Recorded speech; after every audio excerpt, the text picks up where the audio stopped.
Hi, this is Daniel Ransom, a research librarian here at Holy Names University. This video is part of our Flipped Information Literacy program funded by the IMLS.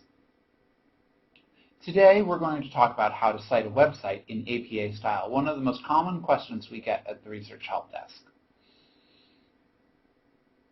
When you are using online sources, the first thing that you want to remember is that you're citing it based on its format, not the fact that it's online or in print.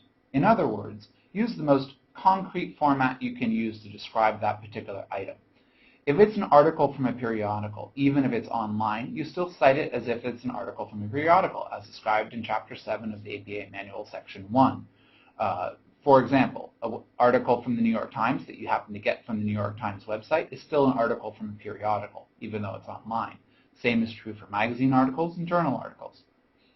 Books and reference entries are things that you're increasingly accessing online, whether it's an ebook or something like a reference database online like Credo.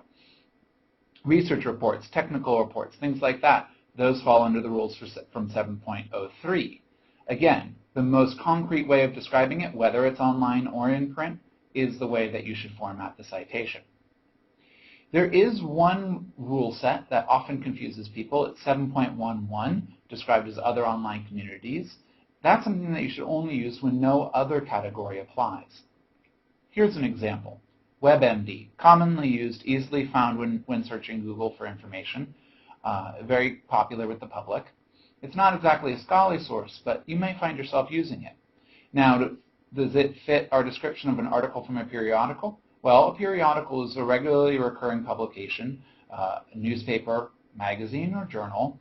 WebMD is not a periodical, so we wouldn't have to use the article from a periodical rules, even though this item describes itself as an article.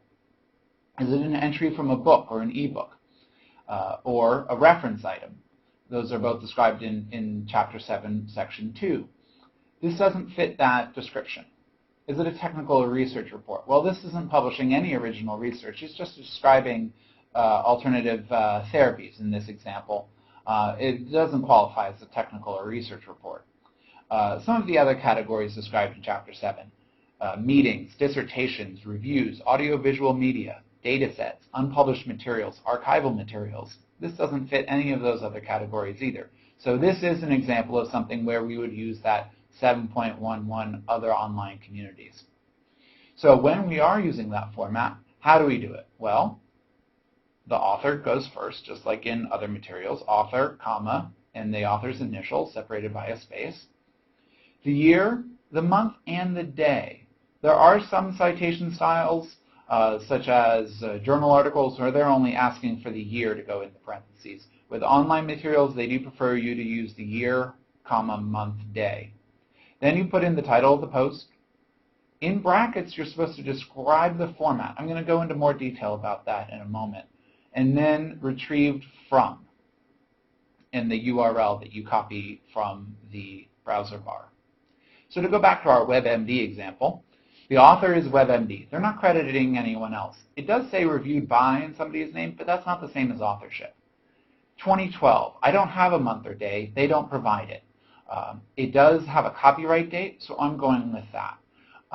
One thing to make sure of when you're trying to use a copyright date is that that copyright date is describing that specific article and not the website as a whole. In this case, it was specific to this article.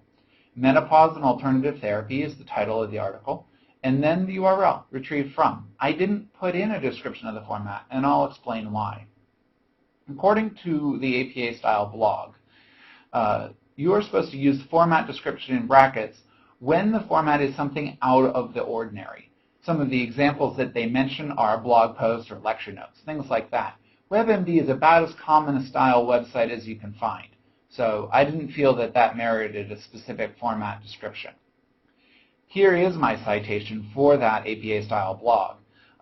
Lee C., because it's written by somebody named Chelsea Lee. I have the full date because that's the date that this blog post was published, 2010, November 18. How to cite something you found on a website in APA style. In brackets, I put blog post because that's one of her examples of things that require a format description. Retrieved from, and then I have the complete URL of that particular blog post. It's actually a handy blog, the APA style blog, and you might find it useful as you're trying to answer your own APA questions. I hope this video has been useful. If you have any questions, feel free to follow up with us, and I look forward to helping you as you work on your research questions.